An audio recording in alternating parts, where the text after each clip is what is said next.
Why do people go insane? Maybe one day we'll have an answer for that question, but to tide us over until then, here is a theory. It is believed that insanity is in some, if not most cases, caused by traumatic events. Things such as death in the family, an attack, an accident, or severe bullying. It happens when the mental state is tested on the amount of pressure it can withstand. Now, not all breakdowns lead to insanity. In fact, it is very rare that one does.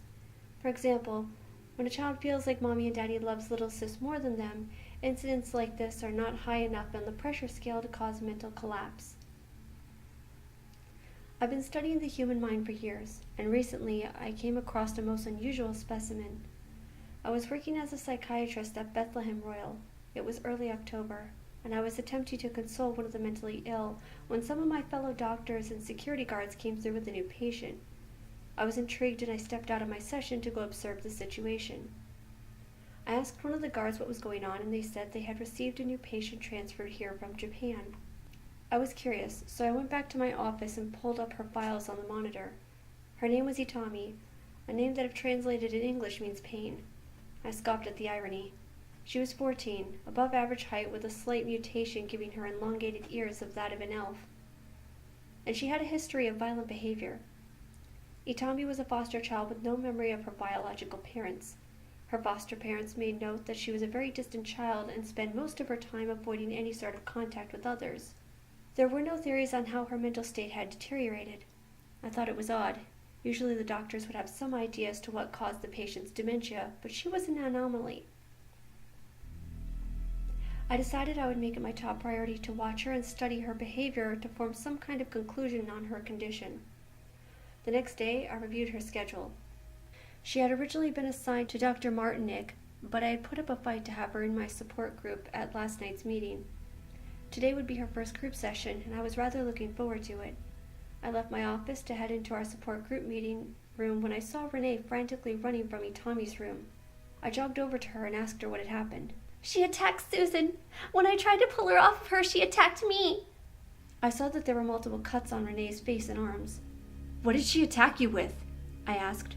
I was seriously concerned if she had a weapon. It could spell disaster for us all. She has a pocket knife, and I'm not sure where she got it, but she certainly knows how to use it. I ran into the room to see her on top of Susan, stabbing her in the gut repeatedly, laughing as she did, yelling, "Kurushimu!" I panicked, frozen with fear, and all I could do was watch as my colleague suffered a slow and painful death. It wasn't until long a team of security officers ran into the room and restrained her.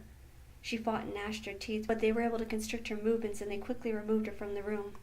A few hours later, I was sitting at home in my living room, thinking about what had happened, and beating myself up over the fact that I had done nothing to help Susan. I was drifting off to sleep in my armchair when the phone rang. Reluctantly, I got up and answered it. "Hello?" I asked, yawning. "John, is that you?" A frantic voice called out from the other end. Yes, what is it? What's wrong?" I asked, alarmed. "She's gone. We were preparing her for transport to the prison ward and she escaped." I was shocked. "How could she have escaped?" I exclaimed. "She was wearing a straitjacket." "I don't know, but John—" There was hesitation on the other end. What is it?" I asked frantically. "I think she's after you." "What?" I was confused. Why would someone come after me? Suddenly, I heard a voice behind me say, "Anata wa kurushimimasu." I whipped around to see Tommy standing before me with an umbrella raised high above her head. I was given no time to respond before she brought the object down on my head.